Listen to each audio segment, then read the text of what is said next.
everybody, it's EK from EK Gorman Designs, and I am coming in today for actually something a little fun. I am doing a technique and tutorial for Oddball Art Company, and I'm using this digital image ghost dancer. You can find Oddball Art images on Etsy under Oddball Art Company. And I thought it'd be fun to do a background tutorial today with my Copic markers and show how I would build a scene behind the digital image. And I love this ghost ballet dancer.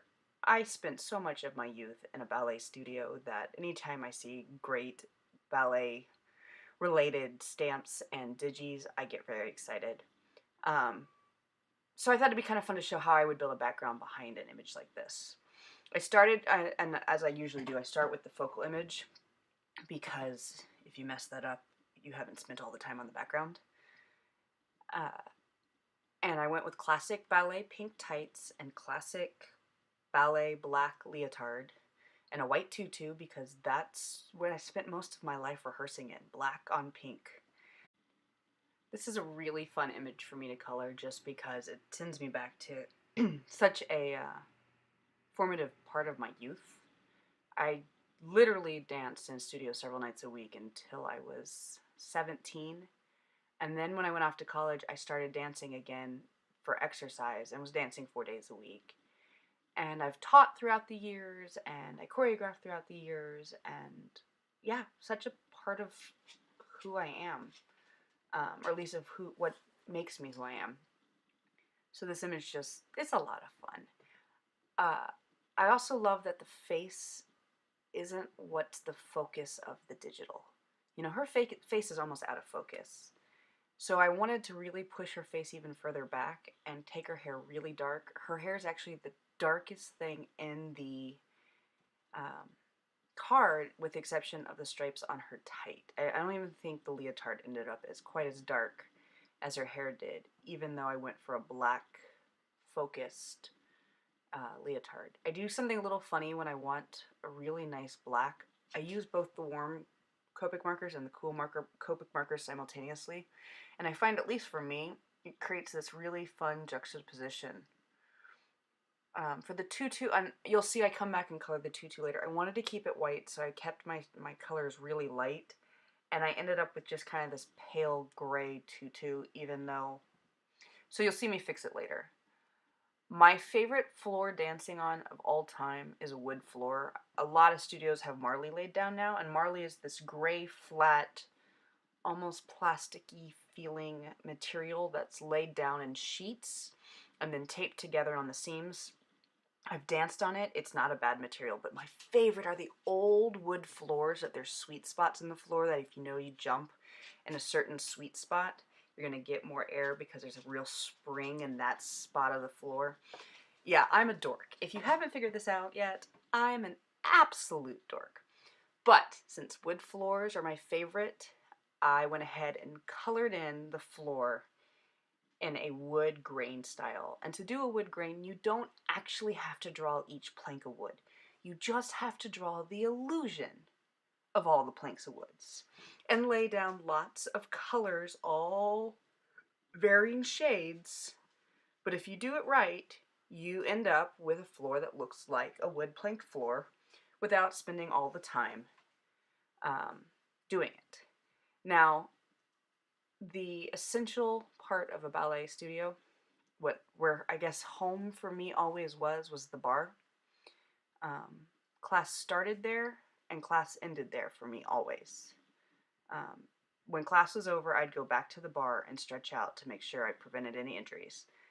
So it was really, really important, if I was going to build a background for a dancer, that I build the bar. And again, my favorite bars are those old wood bars that are so worn, they're smooth, that it's almost like polished. So many hands have rubbed and smoothed over the wood over the years that it's like silk. It's home. And of course, wood bars are always mounted onto the wall with old, rusty, off-colored, dirty, dingy wall brackets.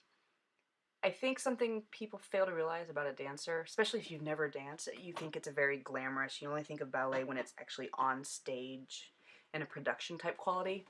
Studios are dingy. Dance studios are incredibly dingy places. So I didn't want to make a card with a ghost dancer that was all pretty and poised and proper. I wanted it to have that dingy feel. On the walls are scuff marks from point shoes hitting the wall or dirty rosin coaxing up a section where you had your foot on the bar and your toes touched the wall. Ballet studios are actually incredibly dingy places. The floors are immaculate, don't get me wrong.